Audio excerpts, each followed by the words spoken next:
அனைவருக்கும் மாலை வணக்கம் மற்றும் ஒரு மாலை பொழுதில் உங்களை சந்திப்பதில் மகிழ்ச்சி.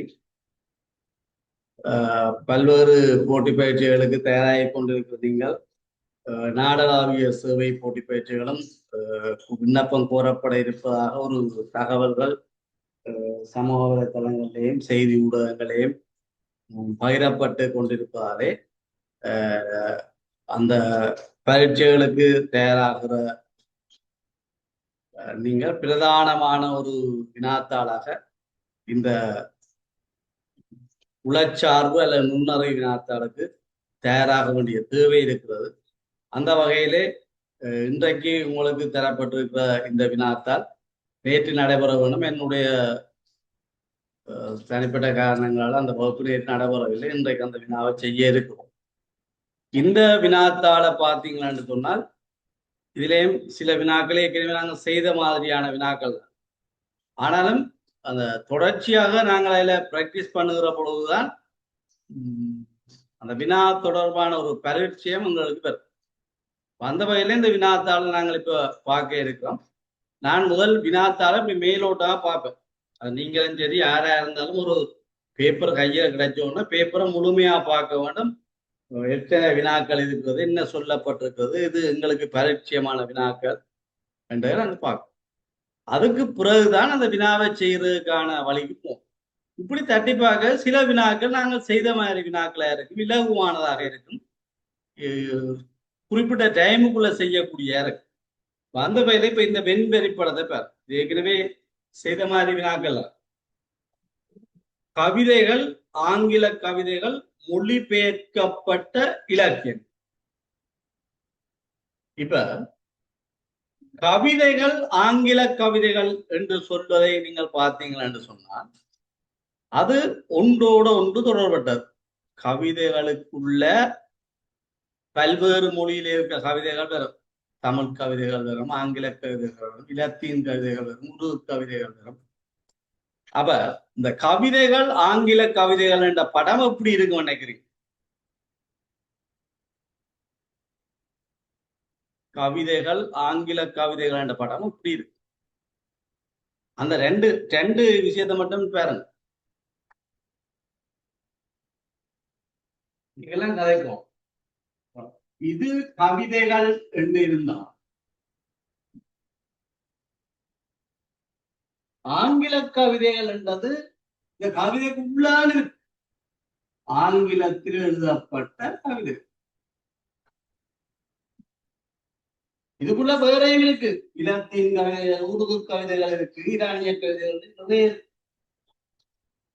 எப்படியா இருந்தா இந்த கவிதை, இந்த ஆங்கில கவிதை, இது எல்லாம் இலக்கியங்கள் என்ற கேட்டகரிக்காக இலக்கியங்கள் என்ற கேட்டகரிக்காக. ஆனால் அவன் சொல்ல மொழிபெயர்க்கப்பட்ட இலக்கியம்.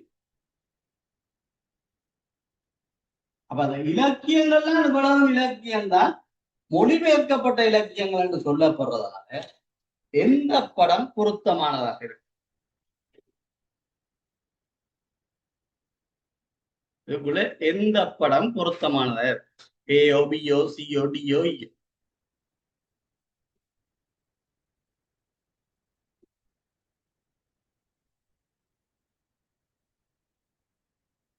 சொல்லுங்க பிள்ளையா.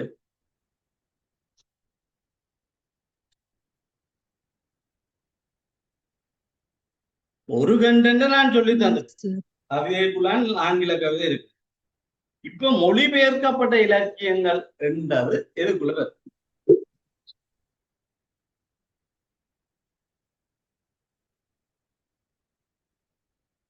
முதலாவது படம் இல்லை. மற்ற 3-4 படத்துக்குள்ள இது வரும் போது B. Okay, very good. B தான் பொருத்தமா இருக்கு. ஏன் பி பொருத்தமா இருக்கும்னு சொல்றேன்? இது மொழிபெயர்க்கப்பட்டன்னு சொல்றோம். உங்களுக்கு தெரியும், இப்ப தமிழ்ல கவிதை இருக்கு. தமிழ்ல எழுதப்பட்ட கவிதைகள் ஒரிஜினலா இருக்கு. தமிழ்ல ஷேக்ஸ்பியர்ட கவிதைகளை மொழிபெயர்த்தால் அது மொழிபெயர்க்கப்பட்ட கவிதை.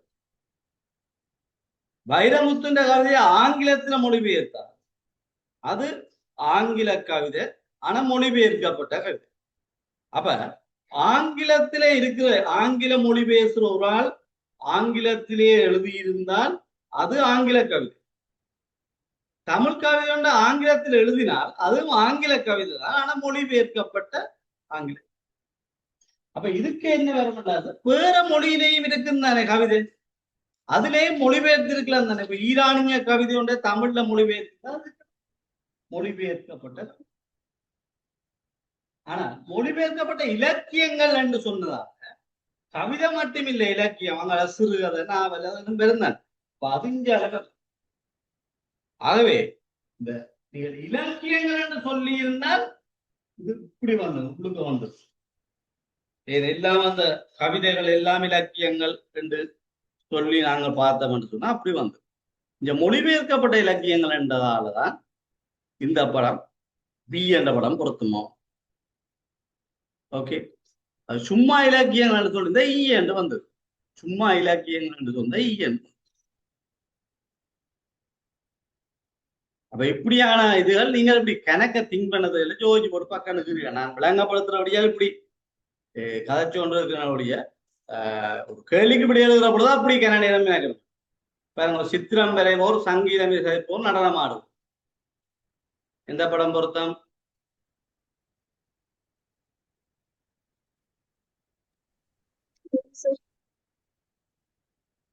சொல்லுங்க. விளங்க நீங்க கதைக்கு படமே ஏ ஏ ஏ இங்க நான் எனக்கு சித்திரம் வரைய தெரியும், ஒரு பாட்டு பாட தெரியும், டான்ஸ் ஆட தெரியும்.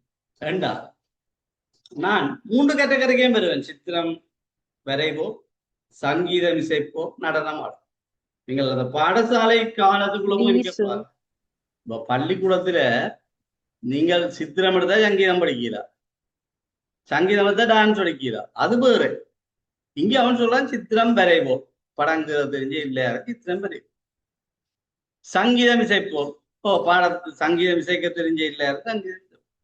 நடனம் ஆடுவோம். அப்ப 3ம் தெரிஞ்சாக்கள் இருப்பினம் என்றதால என்ற படம் தான் மிக பொருத்தமா இருக்கு.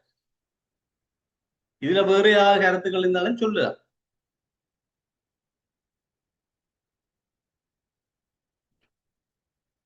முப்பதாவது ஆசிரியர்கள், பயிற்றப்பட்ட ஆசிரியர்கள், பயிற்றப்படாத பட்டதாரிகள். சி சி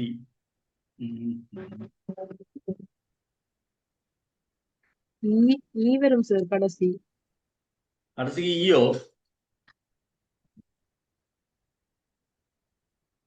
ஈ என்ற வந்த அந்த பெரிய வட்டத்தை என்னதா கருதுறீங்க?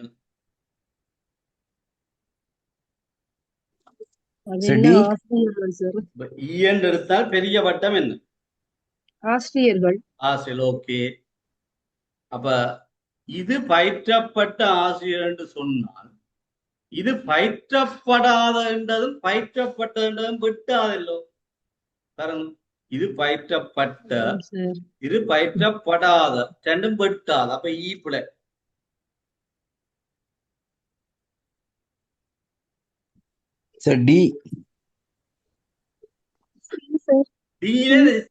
சின்ன வட்டத்தை என்ன எடுக்க போறீங்க?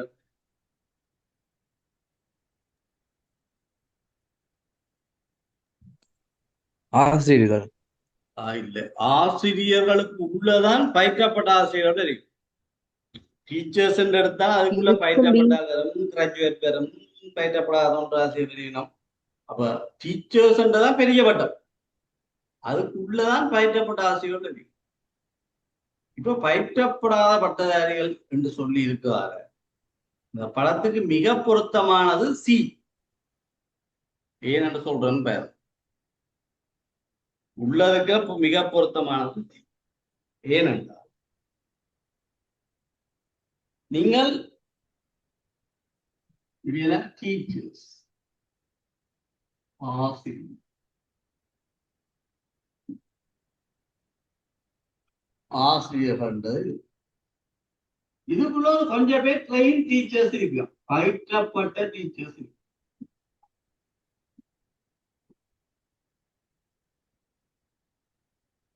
டீச்சர்ஸ்க்கு பயிற்ற ட்ரெயின் டீச்சர்ஸ், மிச்சாக்கள் ட்ரெயின் பண்ணப்படாத இருக்கலாம், கிராஜுவேட்டா இருக்கலாம், தொன்றாசியா இருக்கலாம், ஆறாம் இருக்கு. இப்ப இந்த பயிற்றப்பட்டக்குள்ள பட்டதாரி இருக்கலாம், பயிற்றப்பட்ட பட்டதாரி இருக்கணும். ஆனால் இங்கே பயிற்றப்படாத என்றபடியே இந்த வட்டத்துக்கு வருகிறார். பயிற்றப்படாத பட்டதாரி என்ன சொல்லுது?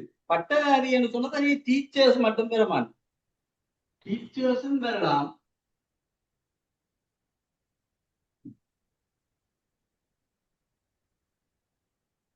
அபிவிருத்தி உத்தியோகத்திலே ட்ரெயின் பண்ணப்பட்டார்கள் இருக்கு, ட்ரெயின் பண்ணப்படாத இருக்கு. பயிற்றப்பட்டு இருக்கலாம், பயிற்றப்படாமல் இருக்கு. அல்லது வேற பதவிகள்ல பயிற்றப்பட்டுக்கலாம், பயிற்றப்படாமல் இருக்கு. பயிற்றப்படாத என்பது இந்த வட்டத்துக்கு தொடக்கூடாது. இது பயிற்றப்பட்ட என்றபடியே இது பயிற்றப்படாது, தொடக்கூடாது. ஆனால் கொஞ்சம் கிராஜுவேட் ட்ரெயின் பண்ணப்பட்டிருக்கலாம், அவை வெளியில அனுப்பினோம். இது பயிற்றப்படாத, இது டீச்சர்ஸ், பயிற்றப்படாத பட்டதாரி டீச்சர்ஸ். இது பயிற்றப்படாத பட்டதாரிகள் வேற தொழில இருக்காங்களே, வெளியில இருக்கு. ஆகவே இங்க பொருத்தமான படம் சி. இது லொஜிக்கலா நீங்கள் திங்க் பண்ணி தான் பிடிக்கணும். இதுக்கு படிப்பிச்சு எடுக்கல, பிராக்டிஸால சில நேரங்கள்ல சாத்தியப்பட்டாலும் கூட நீங்கள் இப்படி வினாவுக்கு கொஞ்சம் பிராக்டிஸ் தான் தரும். சரி, இப்ப வாங்க இந்த கேள்வி. இதுல வந்து அந்த குறியீட்டை தான் போட்டிருக்கணும், பொன் மாறுபட பிரச்சனையால அப்படியே வந்துட்டு. இங்க பாருங்க, 5 கேள்வி வந்திருக்கு, 4 குறியீடு தான் காட்டப்பட்டிருக்கு. அந்த 4ம் என்ன குறியீடா இருக்குமெண்டா சொல்லுங்க. அப்ப 4ம் அடிப்படை குறியீடுகள, அடிப்படை கணிதச்சிகளை என்ன வேற நினைக்கிறீங்க?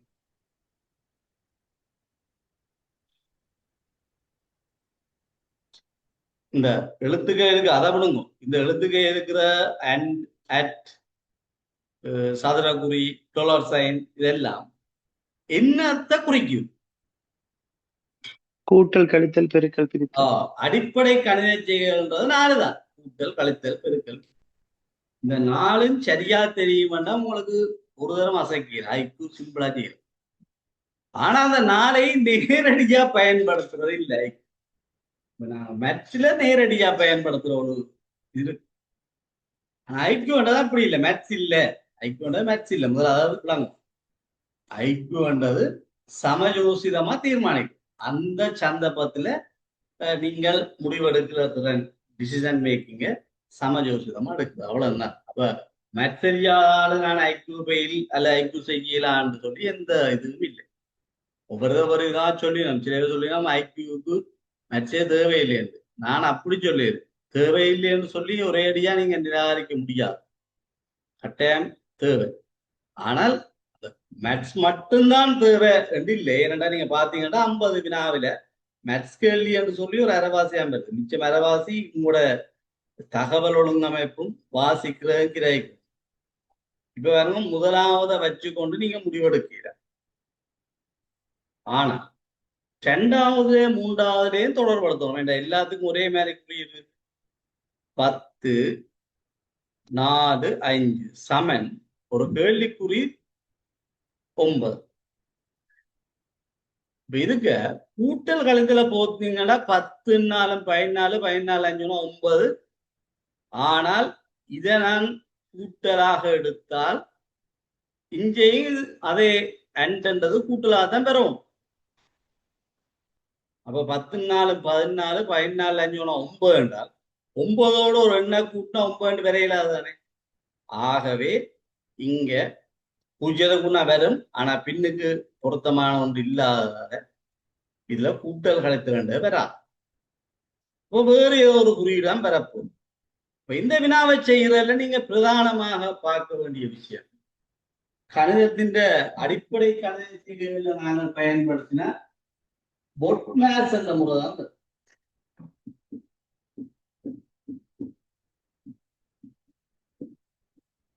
இப்படி கிரேட் 6ல படிச்சிருக்கோம்.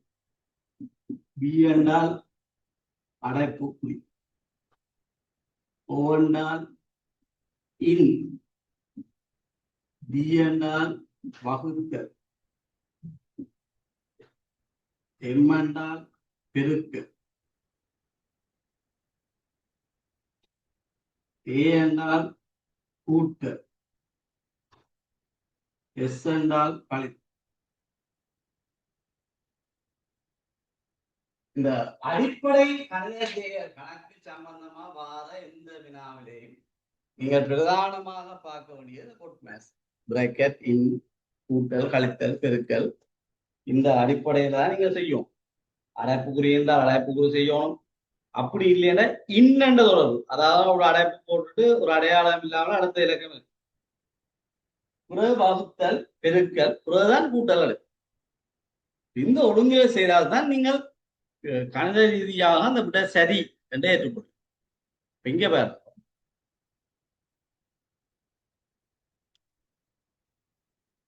எட்டாவது பேர் அடைப்புக்குறி இருக்கு, அதான் முதற்சி. அடைப்புக்குறி இருக்கு, அதான் முதற்சி. ஆனால் 6வதுலயோ 7வதுலயோ அடைப்புக்குறி இல்லை. 1வது 2வது கணக்குல அடைப்புக்குறி இல்லை. அப்ப அதுக்குள்ள நீங்கள் ஒரு பிரச்சனையும் இல்லாமலே நீங்க இந்த வினாவானு. அப்ப பாப்போம் வேற ஏதாவது வழி இருக்கு. 14 40, 40 5 கூட்டினா 45. அப்ப இங்க எத்தனையால பெருக்கினால் 45 5ஆல பெருக்கினால். அப்ப இந்த கேள்விக்குறியில வர வேண்டிய இலக்கம் 5. இப்ப நான் 2 அடையாளங்களை இனம் கண்டிருக்கேன். ஒன்று அண்ட் என்றால் தர, அட் என்றால் பிளஸ். இது சரியோண்டு அடுத்ததுல வாய்ப்பு பார்க்கணும். சும்மா கூடையில அப்பா அதுல டொலர் சைன் இருக்கு. டொலர் சைன் என்றது என்ன கணித குறியில குறிக்க போகுது? மேல பெருக்கலும் கூட்டலும் வந்தால் டொலர் சைன் என்றது என்ன கணித குறியில குறிக்கும்? வகுத்தல் அல்லது பிரித்தல் அல்லது கழித்தல். பிரித்தல் அல்லது கழித்தல். 2 அங்க அவுட் ஆயிடுனா 2 அணிஞ்சு இருக்கு. இப்ப பாருங்க, இதுல கழித்தலை போட்டால் எப்படியோ இது தர மேல கண்டுட்டோம். அப்ப பெருக்கல் வந்தவுடைய 5 அதான் பெருக்கப்படும். இங்கால இது பெருக்கலா வந்தால் இது கழித்தல் அல்லது பிரித்தல். பாருங்க, கழித்தலை போட்டீங்க என்றால் 5 பெருக்கல அனுமதி செய்யணும். 5 25ல 20 போனால் 5. இங்க பாருங்க, இந்த சதுர குறியீடு இது கழித்தல் என்றால் அது பிரித்தலா தான் இருக்கு, வேற வழி. ஆனா நாங்கள் இப்ப முடிவெடுக்க இல்லாத மாறையும் பெறலாம். அப்ப 10 2ஆல பிரிச்சாதான் 5. இப்ப இது சரியோன்னா அங்க ரவுண்டே பார்க்கும். பாருங்க, டொலர் சைன் பிரித்தலாயில வரையலாம். 32 14ஆல பிரிக்க இயலாது தானே. ஆகவே டொலர் சைன் என்றது சயதான், அதுல பிரச்சனை இல்லை. விளங்கித்தானே? பிரித்தல வரையலாது. 32 14ஆல பிரிக்கிறார். ஆகவே அந்த இடத்துல இதுல கழித்தெல்லாம் வரும். அப்ப இது கழித்தல், இது பிரித்து. அப்ப இந்த கேள்விக்குறியில வர வேண்டிய இலக்கம் 10. அப்ப எங்க அந்த இலக்கத்தான் எழுதும் 5. இப்ப எல்லா அடையாளம் கண்டுபிடிச்சாச்சு. நீ கேள்வி செய்யறது இது கழித்தல், இது பிரித்தல். இப்ப பாருங்க, அடைப்புக்குறி இருக்கு. அடைப்புக்குறி இருக்கிறதால அதுதான் முயற்சியும் 8வது வினாவதான் செய்த முடியும். 32ல 14ஆல கழிச்சா அவ்வளவு.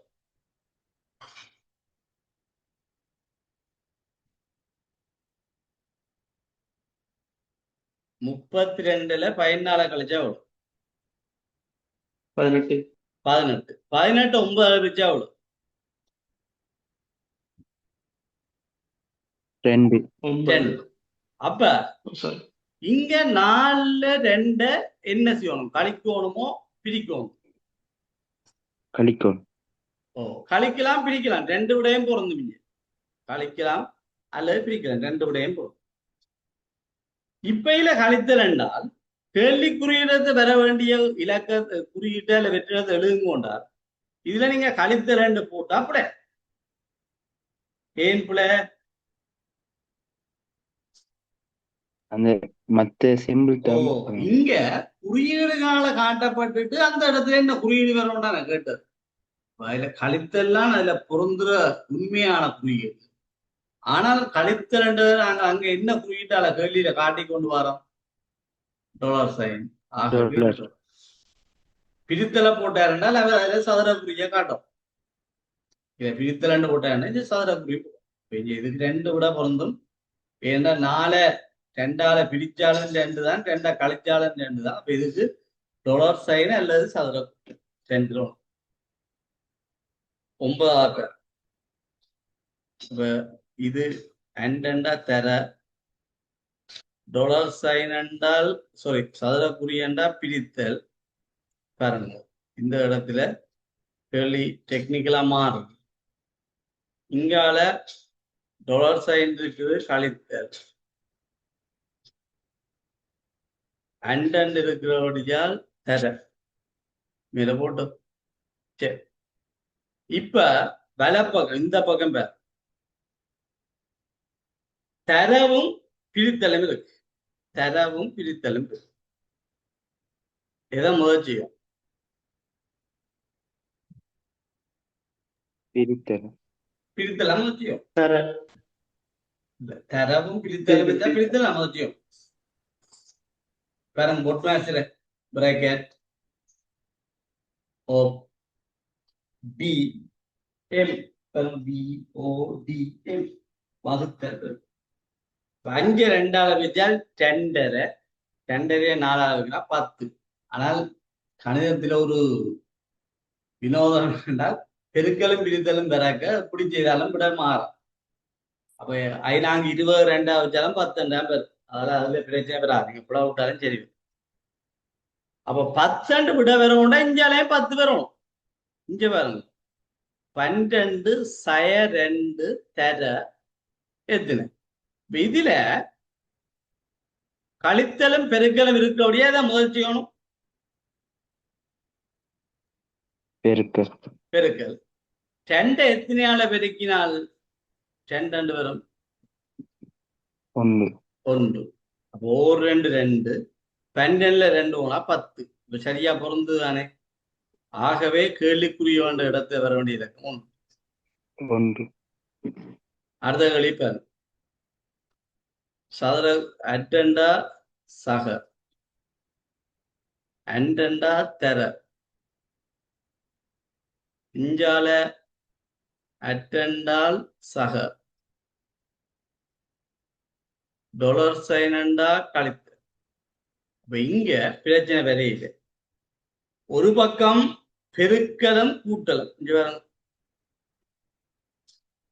அப்ப 5 20 23 21 விட 21 வரும்.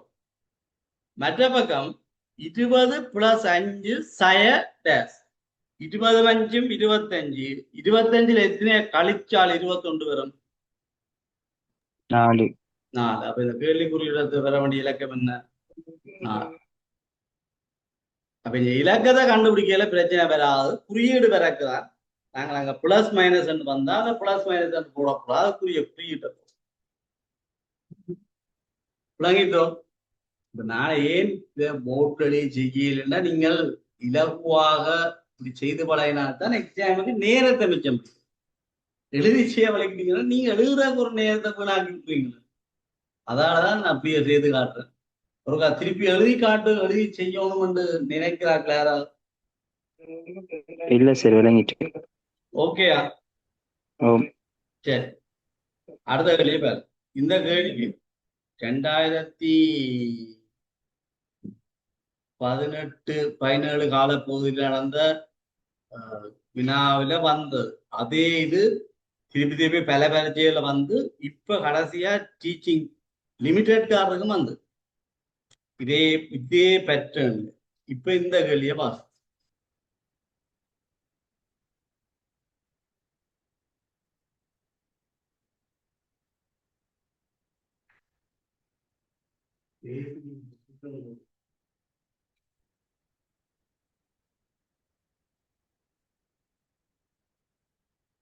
சரி, இங்க 50 பல்தேர்வு வினாக்கள் என்று சொல்லிடும். அதென்ன பல்தேர்வு வினான்றது? MCQ. MCQ, மல்டிபிள் சாய்ஸ் கொஸ்டின்ன்றது தான் பல்தேர்வு வினாக்கள்னு சொல்லி. இந்த பல்தேர்வு வினாக்கள் 50 கொடுத்துருக்காங்க. ஒவ்வொரு சரியான விடைக்கும் ஒரு புள்ளி வழங்கப்படும். இந்த முறை அவன் 2 புள்ளி என்று பிள்ளையா அப்படி எடுத்தா ஒரு புள்ளி வீதம் கழிக்கப்படும். இந்த முறையும் அப்படிதான் ஒரு புள்ளி கழிக்கப்படும் சொன்னவே. ஆனால் சரியென 2 புள்ளி என்று சொன்ன. பிடியளிக்காத வினாக்களுக்கு 0 புள்ளி.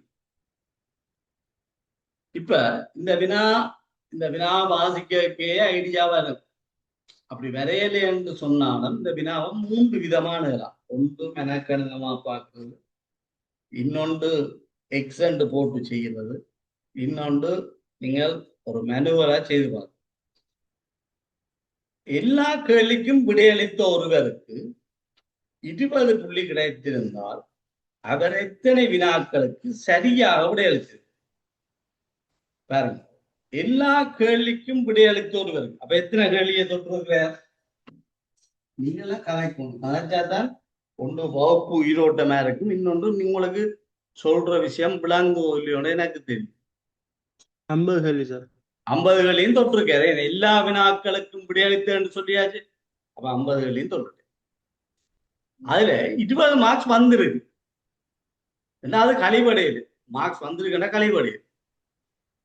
20 வந்திருக்குன்னா எத்தனை மார்க்ஸ் இல்லாம போயிருக்கு? 30 மார்க்ஸ் இல்ல. 30 மார்க் இல்லாம போயிருக்கு. அந்த 30 எப்படி இல்லாம போயிருக்குமெண்டா, ஒரு சரியண்டா ஒன்று பெறணும், ஒரு பிள்ளையண்டா ஒன்று கழிப்பாங்க. அப்போ ஒன்று தனியே சரியாடுதா ஒரு மார்க் வரும். ஆனா இன்னொன்று புலாவட்டியடா அது இல்லாம போகும். ஏன் ஒன்றில் ஒன்றா கழிச்சு விடுவாங்களே, சரிக்கு ஒரு மார்க், பிள்ளைக்கு ஒன்றா கழிக்குவோம். அப்போ ஒன்று ரெண்டு வச்சா சரி. 2 சரி இந்த 2 மார்க், 2 புள்ளை 2 கழிக்குவோம். இப்ப 2 சரி 2 புள்ளையண்டா எத்தனை மார்க்ஸ் வரும்? 2 மார்க் இல்ல, 2 சரி 2 புள்ளை எத்தனை மார்க்ஸ் வரும்? 0. 0. ஏன் 2 சரி 2 மார்க்ல போடுவான், 2 புள்ளி 2 கழிப்பானா, அப்ப 2 2 செய்யும். அப்ப பாருங்க, ஒரு சரி ஒரு புள்ளி என்றாலும் செய்வர், 2 சரி 2 புள்ளி என்றாலும் செய்வர், 3 சரி 3 புள்ளி என்றாலும் செய்வர், 4 சரி 4 புள்ளி என்றாலும் செய்வர், 5 சரி 5 புள்ளி என்றாலும் செய்வர். அப்ப உங்களுக்கு 5 சரி 5 புள்ளி என்றால் எத்தனை கேள்வி செய்திருப்பீங்க? 10 கேள்வி. 10 கேள்வி. அப்ப இவருக்கு 30 மார்க்ஸ் இல்லாம போயிருக்கு. 20 தான் வந்தது, 30 இல்லாம. அந்த 30 இல்லாம போயிருக்கு என்றால் எத்தனை சரி எத்தனை பிள்ளை? 15 கேள்வி பிள்ளை செஞ்சீங்க சார். 15 கேள்வி சரி 15 கேள்வி பிள்ளை. 15 சரிக்கும் 15 மார்க்ஸ் போடுவான், 15 பிள்ளைக்கும் 15 கழிப்பான். அப்ப அந்த மார்க்ஸ் இல்லாம போகும். ஆனா இவருக்கு 20 வந்திருக்கு என்றால் இவர் மொத்தமா எத்தனை கேள்வி சரியாச்சு? 20 செஞ்சிருப்பார். அதோட அங்கால செய்யாம விட்ட கேள்விக்கு 0 மார்க்ஸ் இருக்கு. செய்யாம எல்லா வினாக்களுக்கும் விடையளித்த ஒருவர் சொல்லியாச்சு. 50 தொற்றுருக்கு. சார் இவர் 35 கேள்விக்கு சரியா செஞ்சிருக்காரு, 15 கேள்வி பிள்ளை செஞ்சிருக்காரு. Very good. ஏன் 35? அதான் இப்ப நான் ஒவ்வொன்றா கேட்டுறேன் பாருங்க. 15 சரி 15 பிள்ளைண்டா 15ல 15 கழிச்சு விட்டா சரி. அப்ப இவருக்கு 20 கிடைச்சிருக்கு. அப்ப அந்த 20லயும் கை வைக்கிறது.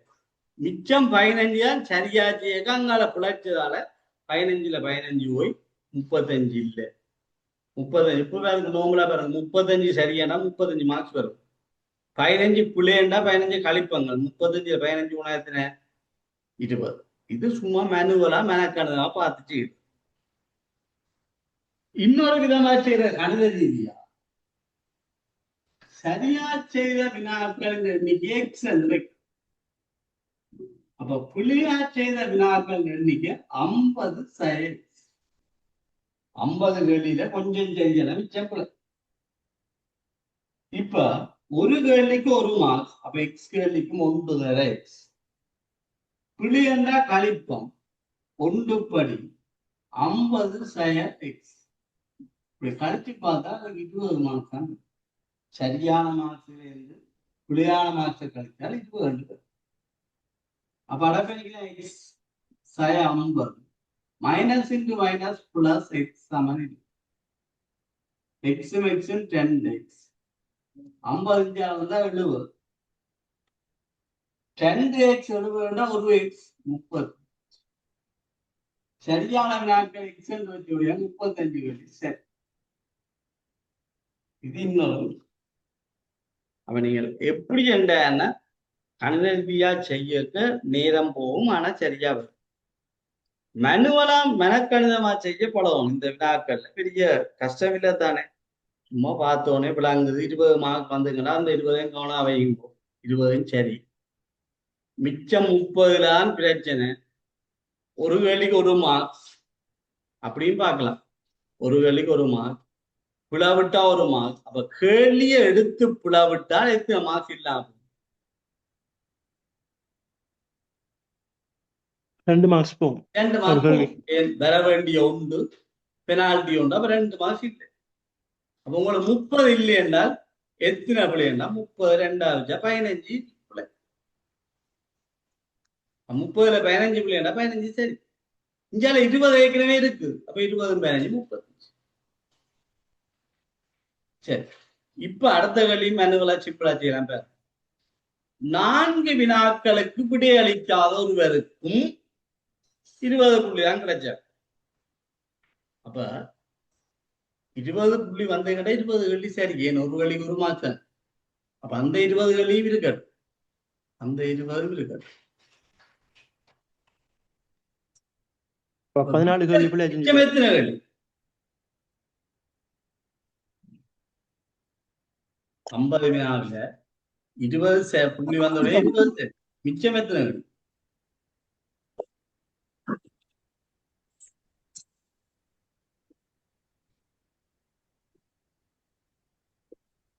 சரி, எத்தனை பிள்ளை கேக்குறீங்களா? இல்ல, மிச்சம் எத்தனை கேள்வி இருக்குன்னு. 20 செஞ்சு வேற 30 இருக்கு மிச்சம். 30 இருக்கா? ஏன் இருக்காது? 4 விடையளிக்கலன்னு சொல்லியாச்சு. 46 அப்ப 26. 46 கேள்வியில 46 கேள்விலாம் பார்க்கணும். இப்ப மேல கேள்வி எல்லா வினாக்களுக்கும் விடையளிச்சு அழகு 20 மார்க்ஸ். நாங்க 50 பார்த்தோம். இங்க அதேதான் சொல்றான், மார்க்ஸ் 20 தான். ஆனா 4 கேள்வி இப்படி எழுதுது. அப்ப 46 கேள்வி தான் இவருக்கு பிரச்சனையே கொடுக்கும். அதுல 20 மார்க்ஸ் வந்தோடய 20 கேள்வி இருக்கு. மிச்சம் 26 கேள்விய காணையில. அந்த 26ல தான் பெனால்ட்டியும் மார்க்ஸும் சமனா வரும். அப்ப எத்தனை சரி எடுத்திருப்பார்? 13. 26 அரைவாசி சரி, அரைவாசி. அப்ப 20 13 33 வினாக்கள் சரியா எழுதி பாருங்க. 33 சரியா 33 மார்க்ஸ் பெறும். 13 பிள்ளையண்டா அதை கழிக்கும். 33 13 கழிச்சு 26 சரியோ? 13 சரி, இது அந்த சமன்பாட்டுல போட்டு செய்யலாதா? போடலாம். சொல்லிக்காட பாருங்க. இவ கணித ரீதியா அணுகினாலும் எப்படி இருக்கும்? இந்த கணித ரீதியா அணுகிறதுக்கு என்ன பிரச்சனைன்னா, நீங்க டைமை சரியா கவர் பண்ணுவீங்களானதான் இது போகணும். இல்லைன்னா நேரத்தை கொண்டு போகணும். சரி எக்ஸ் அப்படியே இருக்கு. 46 x. குட். 46 ஏனண்டா 50 கேள்வி இருந்தாலும் 4 கேள்விக்கு விடை எழுதியேண்டா விடை எழுதாதுக்கு மார்க்ஸ் இல்லை தானே. அப்ப மார்க் போட போறது 46 கேள்வி. அதுதான் 46. அப்ப ஒரு கேள்விக்கு எக்ஸ் படி ஒரு எக்ஸ் மார்க்ஸ் வருது. பிள்ளைண்டா கழிக்கணும். 1 படி 46 எக்ஸ் கழிக்கணும். கழிச்சாலே அதுக்கு 20 மார்க்ஸ்.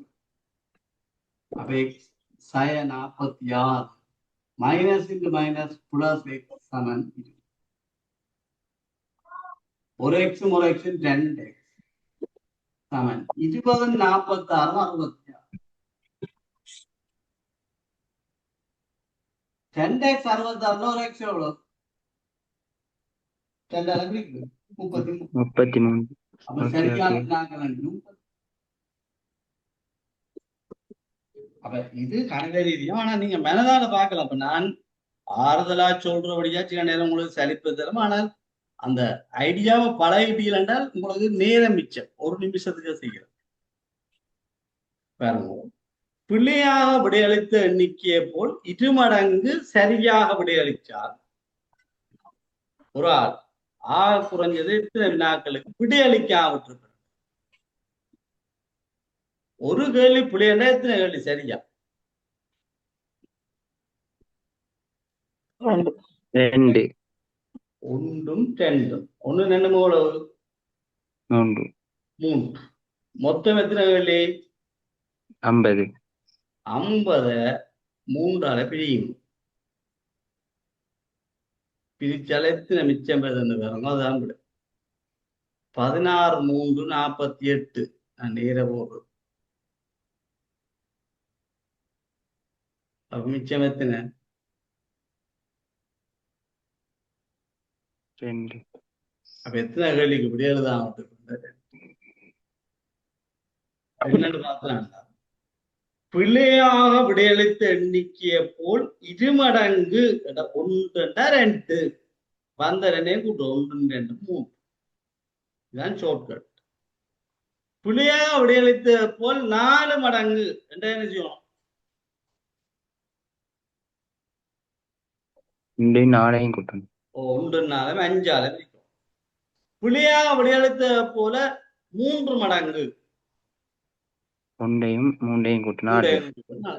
சரி, இதில் நான் கணித ரீதியா வழங்கப்பட்டது. இது சும்மா ஷார்ட்கட்டு தான் சொன்னேன். கணித ரீதியாக இருக்கும். பிள்ளையாக விடையளித்ததை போல் 2 மடங்கு என்றால் பிள்ளை ஒரு எக்ஸ் என்றால் சரி 2x. 2 மடங்கு 2x, 3 மடங்குன்னா 3x, 4 மடங்குன்னா 4. இந்த 2ஐயும் கூட்டினார், புள்ளியையும் சரியையும் கூட்டினார், வார எண்ணிக்கை மேக்சிமம் எத்தனையா இருக்கலாம்? மார்க்ஸ் இல்லை, எண்ணிக்கை. சரியா விட எழுதுறதையும் பிள்ளையா விட எழுதுறதையும் கூட்டினால் வார விட ஆக கூடியது எத்தனையா இருக்கும்?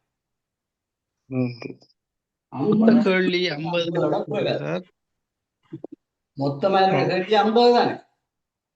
ம் அப்ப 50 அல்லது 50 விட குறைவா இருக்கும். சொல்லி 50 அல்லது 50 விட சின்ன நேரம் 50க்கு சமனாக அல்ல 50 விட குறைவா இருக்கு.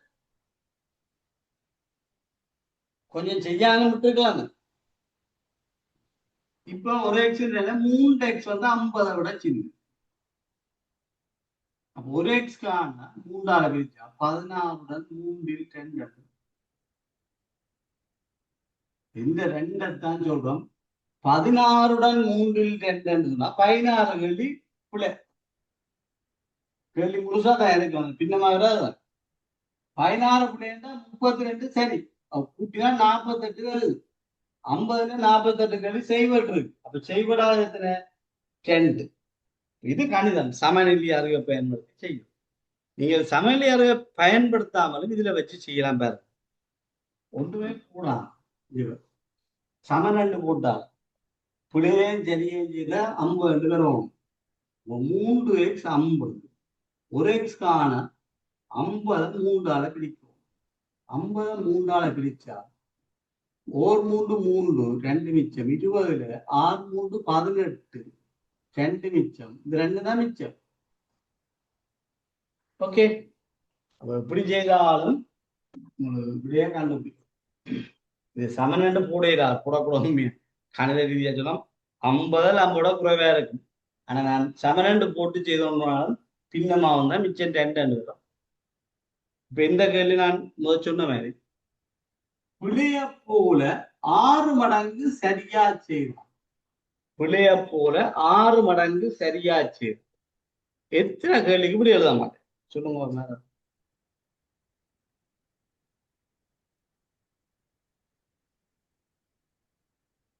அஞ்சு வடிவா யோசிங்க.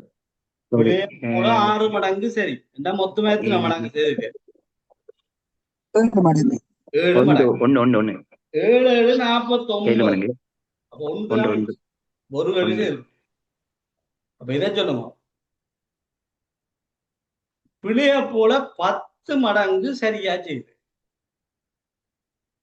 எத்தனை கேள்வி இப்படி எழுத மாட்டேன். பிள்ளைய போல 10 மடங்கு சரியா செய்யுது.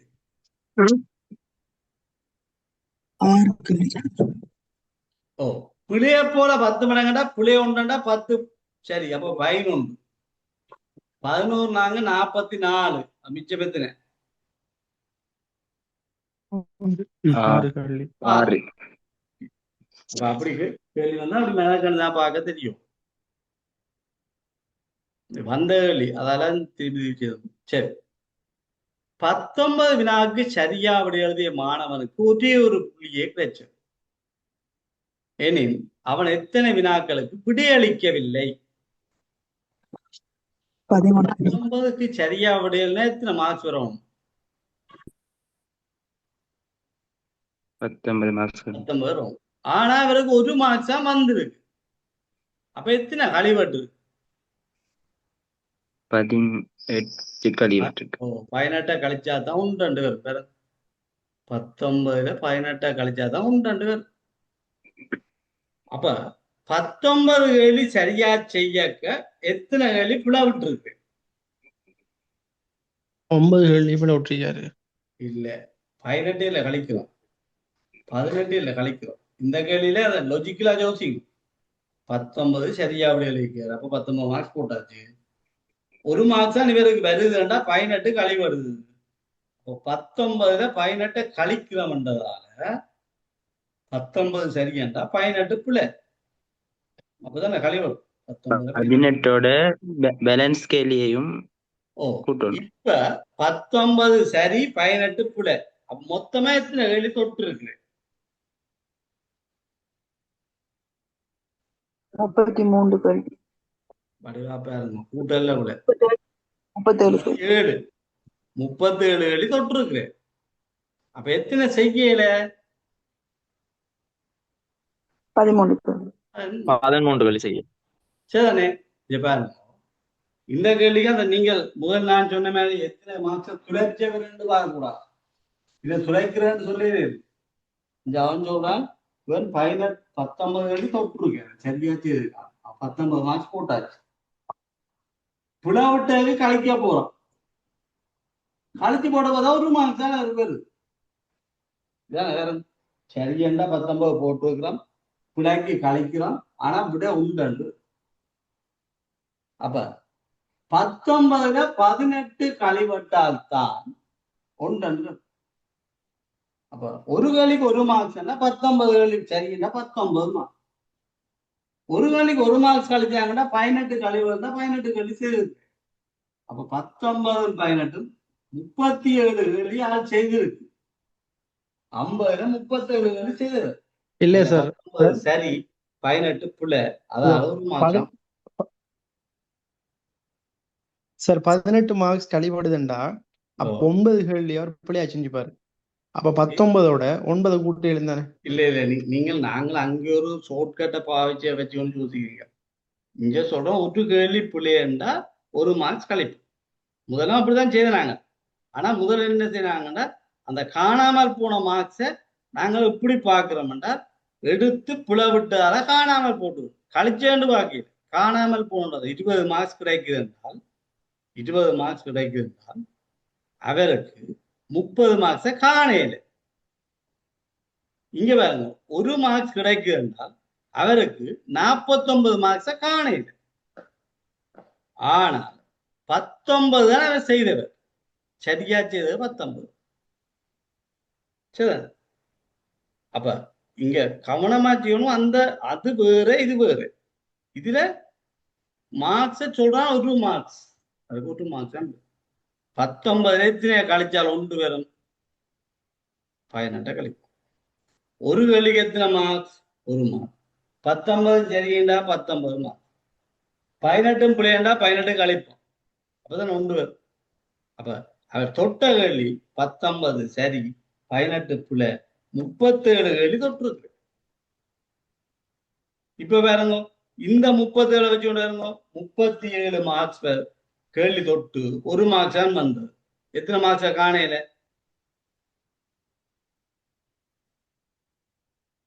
37 ஒரு கேள்வி மார்க்ஸ் தொட்ட ஒரு ஆளுக்கு 1 மார்க்ஸ் தான் வந்தது. அப்ப எத்தனை மார்க்ஸ காணையில, 36 காணையில. 36 எப்படி காணாமல் போனது, 1 எடுத்து 1 துளைச்சது, அப்ப 2, 36 2ஆல வச்சா 18 கேள்வி. பாருங்க புள்ள 18 வருது. சரி, அப்ப நீங்க அந்த மெனுவலை இங்க பாவிக்கிறா, இங்க கொஞ்சம் நேரடியா பாருங்க, அல்லது எக்ஸெண்ட் போட்டு செய்யும். ஆனா எக்ஸெண்ட் போடுங்க, இங்க 2 இடத்துல பெறப்போகுது எடுக்க. பாருங்க, இந்த கேள்விக்கு எக்ஸெண்ட் போட்டா என்ன நடக்கும், திருப்பி சொல்லுங்க சார். இத கொஞ்சம் எக்ஸ்டெண்ட் போட்டு செய்யுங்க சார், கொஞ்சம் பாப்போம். பாருங்க, எக்ஸெண்ட் போட்டா சரியா செய்தது எக்ஸ், பிள்ளையா செய்தது எத்தனை தெரியா, எத்தனை கேள்வி பிள்ளை. அப்ப அது நாங்கள் எக்ஸெண்ட் எக்ஸ்ஆர் போடலாம். ஆனா அவருக்கு வந்த மார்க்ஸ் வந்து 1 மார்க்ஸ் தான் வந்து, செய்யாத கேள்வி தான் கேட்டிருக்கும். அப்ப இந்த இடத்துல 2 தெரியாத கணியம் இருக்கு. எது தெரியாது, பிள்ளையும் தெரியாது. அப்ப நீங்க ஒரு கேள்விக்கு 1 மார்க்ஸ் படி பிள்ளைய பையன்னு வச்சால் 1 படி கழிப்போம், கழிச்சா உண்டு.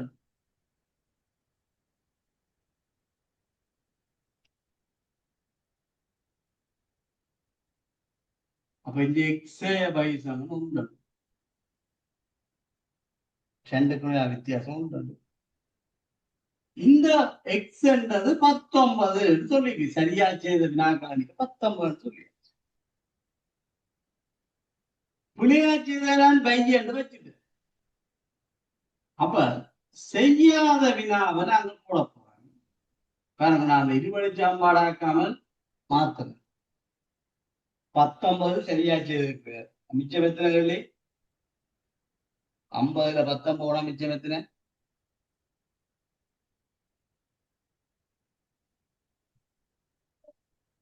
50 19 கேள்வி மிச்சம் எத்தனை, 31. 31 கொஞ்சம் பிள்ளை, அப்ப மிச்சம் செய்ய 31 கொஞ்சம் பிள்ளை, மிச்சம் செய்ய பை பிள்ளைண்டா மிச்சம் செய்ய.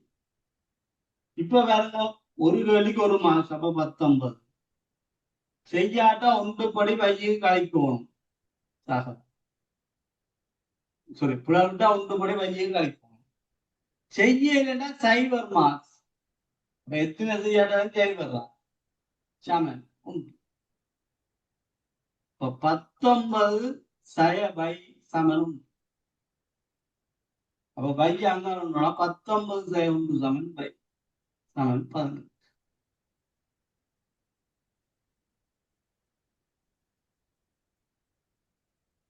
அப்ப பைதான் எப்படி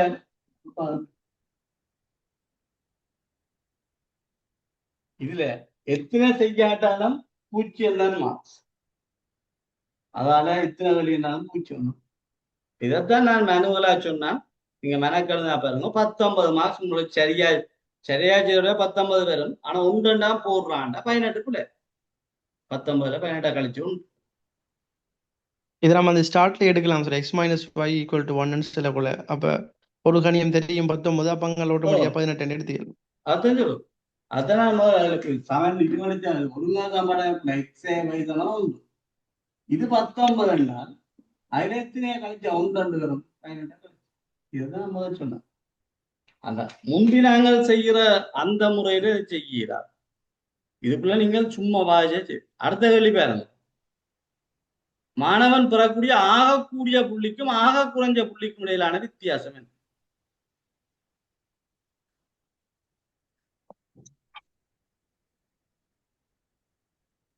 நாற்பத்தெட்டு.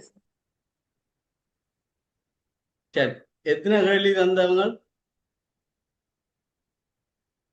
50. 50. 50 சரியா உங்களுக்கு எத்தனை மார்க்ஸ் வரும்? 50. 50 மார்க். 50 பிள்ளைண்டா உங்களுக்கு எத்தனை மார்க்ஸ் வரும்? 0. இல்ல, இங்க பாருங்க. 50 சரியாண்டா 50 மார்க்ஸ் வரும். பிள்ளைண்டா கழிக்கிறேன்னு சொன்னா 1 மார்க்ஸ் கழிப்போம். 50 பிள்ளைண்டா எத்தனை மார்க்ஸ் கழிப்போம்? -50 கழிப்போம். 50 சரின்னா 50 மார்க்ஸ் போடும். 50 பிள்ளைண்டா 1க்கு 1 கழிக்கணும், 2ல 2 கழிக்கணும், 3ண்டா 3 கழிக்கணும். 50 பிள்ளைண்டா 50 கழிக்கும். இப்ப கேள்வி, இந்த கூடினதுக்கும் குறைஞ்சதுக்கும் இடையிலான வித்தியாசம் வரும் எவ்வளவு? வடிவா யோசிக்கும். இதுல இருந்து இது மேல, இது கீழே, இங்கே இருந்து பார்த்தா இது எவ்வளவு?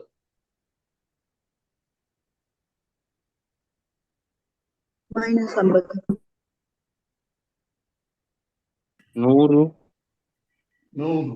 ஏனண்டா இங்கே பாருங்க, இதுதான் சைவார், இதுதான் சைவார்.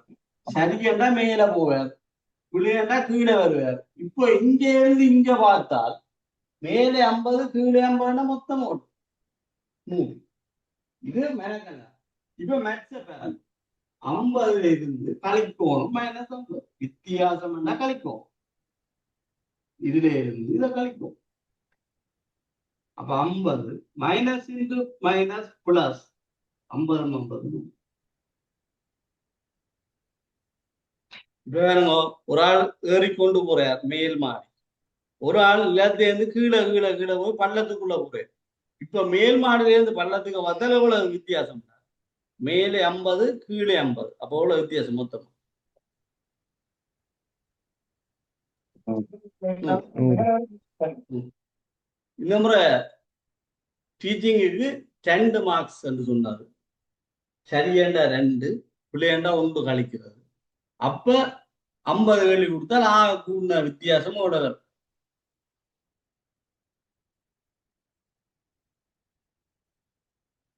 150. சாரி, 150. மேல் 50க்கும் மேலே சரியேண்டா 2 படி மேல 100 போகும். கீழே 50. மைனஸ்ல வந்தால் 50க்கும் 1 படி -50. அப்ப அங்கே நெஞ்சு பார்த்தா எவ்வளவு வரும்? 150.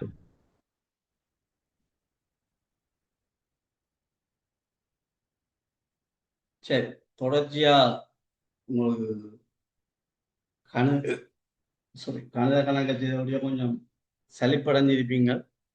சும்மா நோமல் இதுக்கு வருது. தாகம், நீர், பசியன், உணவு. இதுக்குள்ள உணவு தான், வேற மற்றது பொருத்தம் இல்லை. என்னென்றால் மற்றது ஸ்பெசிபிக்கான ஒரு உணவா சொல்லிருக்கீங்க. இப்ப தாகம், தாகத்துக்கு நீர் அருந்துவது போல பசிக்கு உணவு. தாகத்துக்கு நான் சோடா குடிக்கலாம், டீ குடிக்கலாம், ஜூஸ் குடிக்கலாம், பழப்பானம் குடிக்கலாம், எதுவும் குடிக்கலாம். ஆனால் பொதுவா சொல்லலாம், தாகம் தீரண்டால் நீர் அருந்தும், பசி எடுத்துக்கண்டால் உணவு. பேனைக்கு மைமாரி இயந்திரத்துக்கு என்ன? எரிபொருள். இங்க மிகச்சரியான எரிபொருள். ஏனண்டா எரிபொருள் என்றால் எரிவாயுவா இருக்கலாம், அல்ல டீசலா இருக்கலாம், பெட்ரோலா இருக்கலாம். பியூவல் இயந்திரத்தை இயக்குறதுக்கு எரிபொருள். ஆனால் இதை விட சில பேர் சொல்லி கரண்டில இயங்குற இதுகள் இருக்கு சிறப்பு என்று. இந்த விடைக்குள்ள பொருத்தமானதான் நீங்க பார்க்க. நேற்று முன்தினம் நாளை மறுதினம் திங்களுக்கு என்ன? வெள்ளி. இப்ப இங்க பாப்போம். நேற்று முன்தினம் நாளை மறுதினம். இந்த நேற்று முன்தினம் நாளை மறுதினம் என்றது எப்ப கதைக்கிறோம்? இன்றைய கைக்கும் இன்றைய கதைக்கிறோம். இன்றைய கதைக்கும். அதான் பாருங்க. இன்றைக்கு ஒரு நாள் நான் சொல்றேன். நேற்று முன்தினம். இது நேற்று. நேற்று என்றால் இது இன்றா இருந்தால்தான் நேற்று முன்தினம் என்று வரும். நாளை மறுதினம். அப்ப இந்த கேள்வி என்னன்னா, அடுத்த கேள்வி எப்படி போட்டு திங்கள் என்றா எது திங்கள்?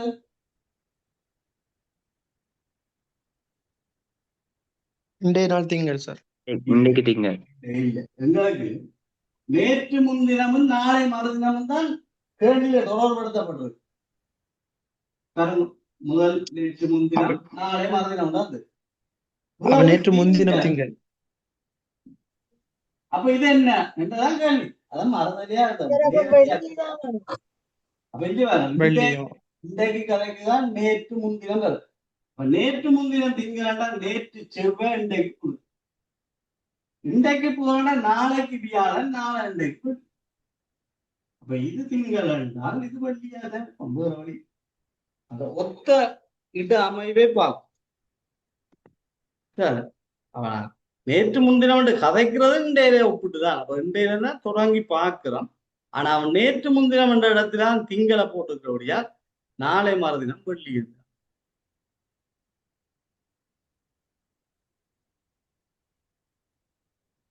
அடுத்த AWS என்றால் AEI, BXT என்றால் அங்காலே நண்டு. A என்று தொடங்கக்கு A என்றே இருக்குது. இப்போ B என்று தொடங்கக்கு B என்றே வரணும். 2 விட கிடக்கு.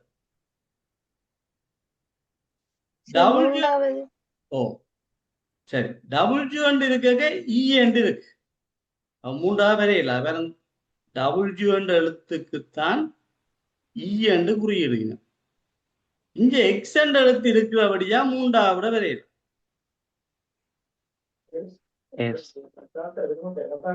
சிக்கல் இருக்கு. கேள்வி விட இல்லை எனக்கு. பாருங்க, E என்றது 5 எழுத்து ABCDE. W என்றது பின்னுக்கு இருந்து பாருங்க ZYXW 4 எழுத்து. அப்ப இங்க E என்ற அங்க இருந்து பின்னுக்கு இருந்து 4 எழுத்து, இங்க 5 எழுத்தை வந்து போட்டுக்கணும். இனி எஸ்ஐ பார்க்கணும். அப்ப இந்த இடத்துல நீங்கள் இந்த இடத்துல அல்பாபெட்டிக் தான். AWS வந்து AEI என்று போட்டுக்கணும். BXT என்றது குறிப்பிடுவடம் என்றதான் கேள்வி. அதை அவன் சொல்லாம சொல்லியிருக்கான். இப்ப நீங்கள் இதுக்கு அல்பாபெட்டிக்ல பார்க்கணும். ABCD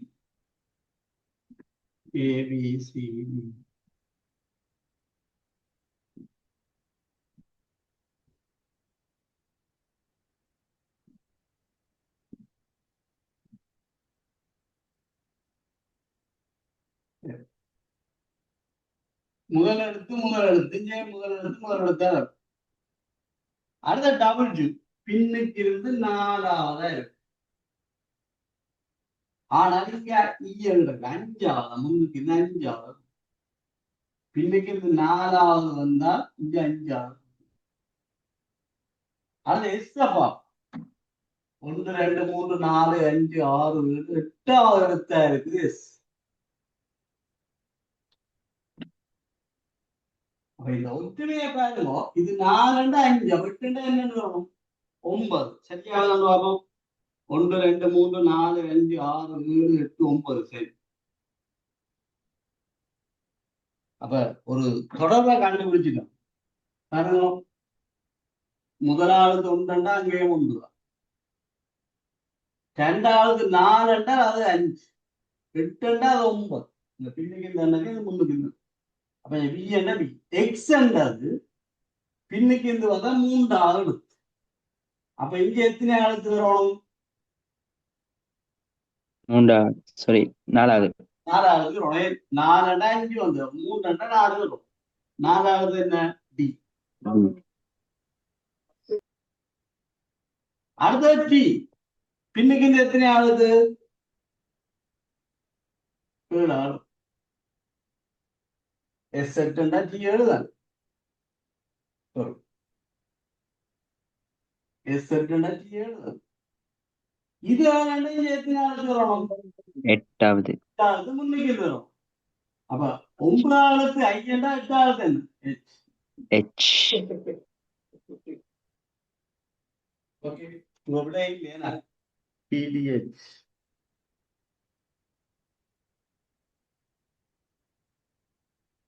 இது அப்படியே இல்லை. சரி எல்ஏ கிரிக்கெட் அது மாதிரி ஹாக்கி என்னவர்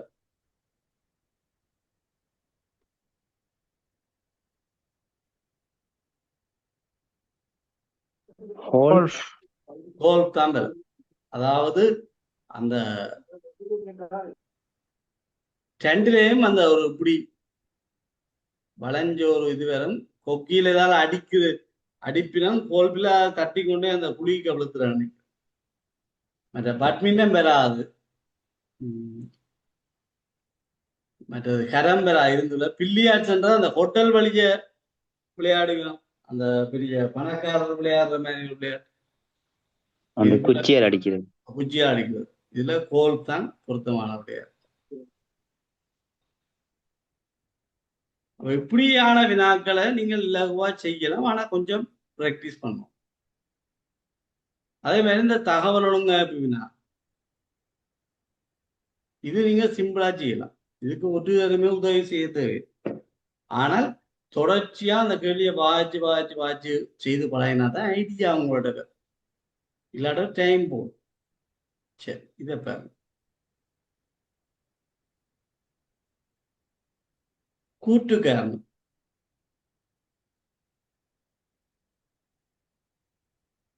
பின்வரும் கூற்றுக்களின் அடிப்படையில் முடிவு ஒன்றை பெறுவதற்கு முதலாவது கூற்று மட்டும் பயன்படுத்தப்பட்டிருந்தால் ஏ, இரண்டாவது கூற்றுண்டா பி, ரெண்டு கூற்றுமெண்டா சி, ரெண்டும் பயன்படுத்தா டி.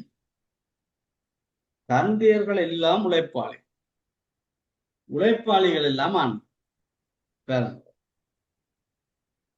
அப்பாண்டு இருக்கிற குரூப் எல்லாம் உழைப்பாளிகள்.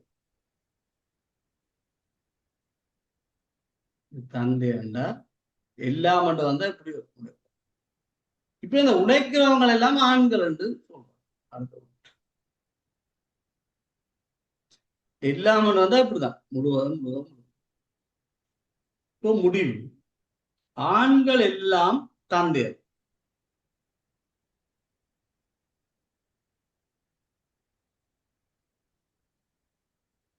தந்தையர் எல்லாம் உழைப்பாளி என்றதுல இந்த முடிவில் எங்கேயா செல்லாக சேர்த்தா இல்லை.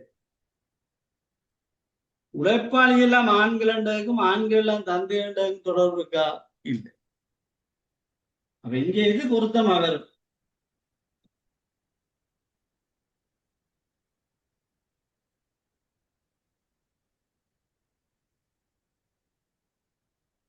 ரெண்டு கூற்றுமே பயன்படுத்த இந்த முடிவு எடுக்கிறதுக்கு பயன்படுத்தப்பட்டிருக்கும் இல்லை. ஆகவே இந்த கூற்று முடிவு பிள்ளை. அப்ப பிள்ளையான ஒரு முடிவு எடுக்கிறதுக்கு இந்த கூற்றை பயன்படுத்தியிருக்க. சார் இரண்டாவது கூற்று உழைப்பாளிகள் எல்லாம் ஆண்கள் சொல்லக்கூடாது. ஆண்களுக்குள்ளதான் உழைப்பாளிகள். அந்த கூற்று உண்மையா இருக்குன்னு தானே சார்?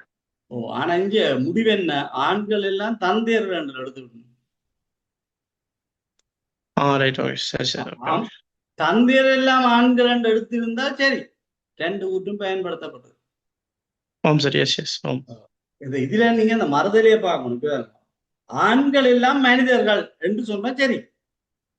ஆனால் மனிதர்கள் எல்லாம் ஆண்கள் என்று சொன்னா ஆண்கள் எல்லாம் மனிதர்கள் ஓகே. ஆனா மனிதர்கள் எல்லாம் ஆண்கள் என்று அது மாதிரி தந்தையர் எல்லாம் ஆண்கள் என்று முடிவு இருந்தால் ரெண்டு கூற்றும் பயன்படுத்தப்பட்டது சரி. இங்க மாறி சொல்லுங்க மறுதல ஆண்கள் எல்லாம் தந்தையர் என்றா கூட்டு குடும்பம் ஒன்றில் இது திருமணமான தம்பதிகள் உள்ளன. ரெண்டு தம்பதி இருக்காமா. ரெண்டு தம்பதி இருக்கின்றால் ஒரு ஹஸ்பண்ட் வைஃப், இன்னொரு ஹஸ்பண்ட்.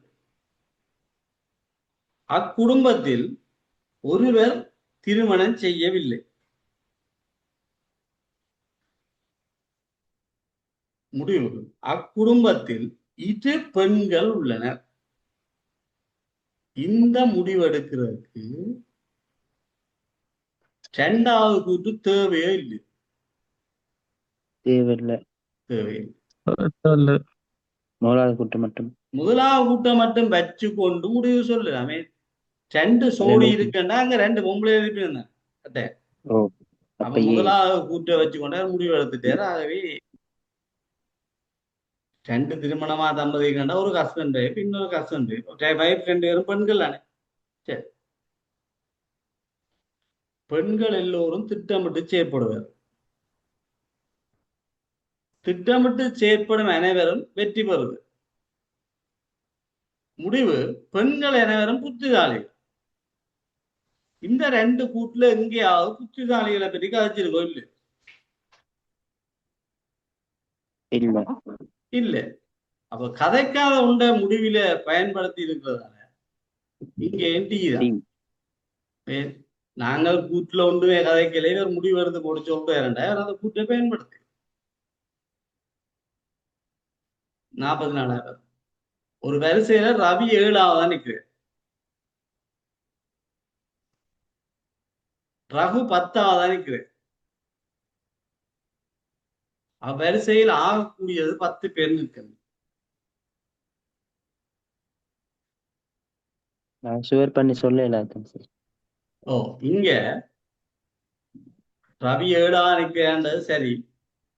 ஆனா ரவியோட அந்த குரு பல முடியுதுன்னு சொல்லல. அப்ப அது ரகு 10ஆவதா நிற்கிறதும் சரி. ஆனா அந்த வரிசையில ஆகக்கூடியது 10 பேர் நிற்கிறதுன்றது கூட ஏன் ரகுவுக்கு பின்னாலே ஆக்கள் நிக்கலாம் தானே. இப்ப நான் 10ஆவதா நிற்கிறேன்டாண்டி அந்த வரிசையில 10 பேர் தான் நிக்கணும்னு சொல்லிடுறான், எனக்கு பின்னாலே ஆக்கள் நிக்கலாம். ஆகவே இங்க 2 கூட்டும் பயன்படுத்தாதான் முடிவெடுத்தது.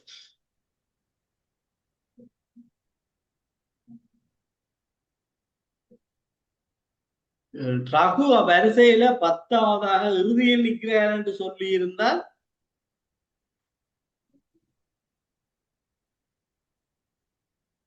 அல்லது ரகுதான்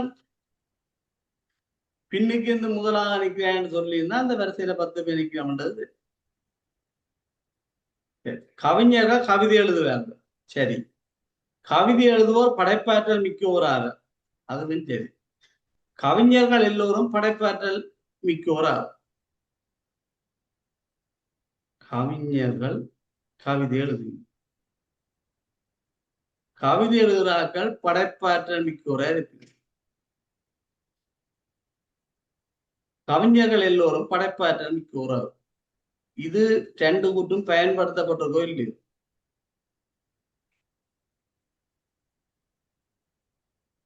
ஆம் சார், ஆம்.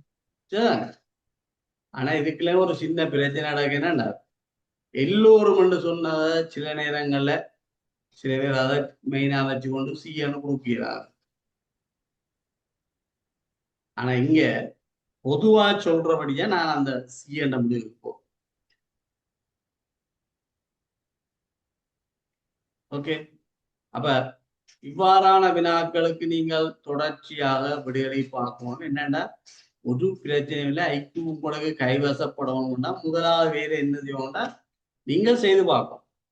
இப்ப நீங்கள் நோமலா ஒரு வேலி என்று செய்து பார்த்து கொண்டு வந்து பிறகு எக்ஸாம் ஓவர்ஸ்ல எக்ஸாம் இல்லை, ஆக லோ காலேஜ்காரர் மட்டும்தான் எக்ஸாம். அவன் மட்டும்தான் லோ காலேஜ் பேப்பர் எடுத்து செய்து பார்க்கணும். அடுத்த அந்த லோ காலேஜ் பேப்பரை பார்க்கணும். நீங்கள் என்ன செய்யணும்னா ஒரு பேப்பர் எடுத்து இருந்து செய்யும். 1 மணித்தியாலமோ 1.5 மணித்தியாலமோ பரவாயில்லை. பிறகு 1 மணித்தியாலத்துக்கு செய்யப்படும்.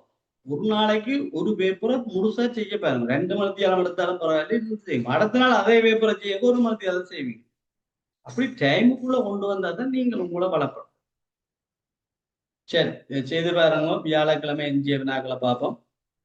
லோ காலேஜ் எக்ஸாம் தோற்று நன்மை அடுத்த வகுப்புல போன முறை நான் லோ காலேஜ் பேப்பர்